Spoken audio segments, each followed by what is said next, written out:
Glenmorangie has a reputation. It's such a well-known, renowned brand. That hasn't just happened overnight, that's happened over the last 174 years. It's the extra length, it's the sort of the unseen things that we do that makes us stand out from the rest.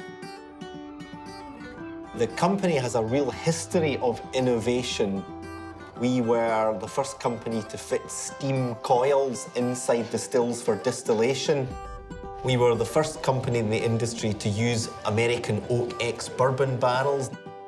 And then in more recent years, as a scientist, I've tried all sorts of things, all sorts of different oak woods, different types of wine barrels, and many, many other things which have yet to be revealed.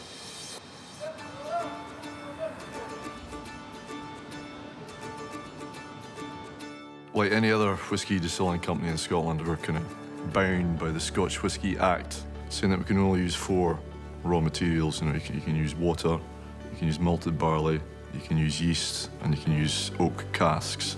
So innovation, to get different flavour profiles, it's not an easy thing to do. We have a very innovative process called extra maturation. It's a case of extending the maturation in a different type of wood. So we can take the whisky out of the bourbon casks, we can put it into, for example, sherry casks for a further 2 years.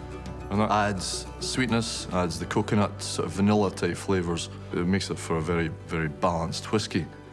Our very first extra-matured whisky was a vintage 1963 Glenmorangie that was matured in the finest American white oak for 20 years and then re-racked into the finest Oloroso sherry butts from Jerez in Spain.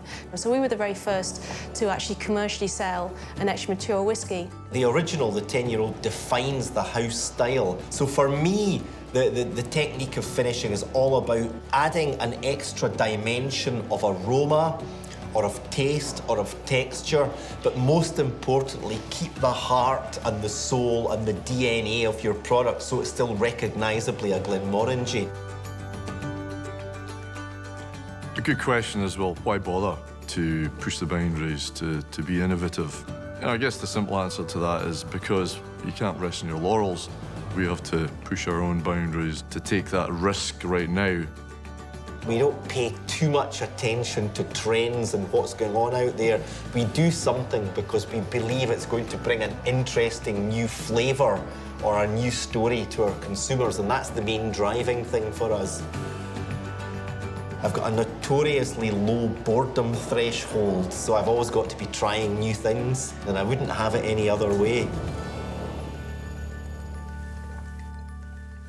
Better not drink anymore.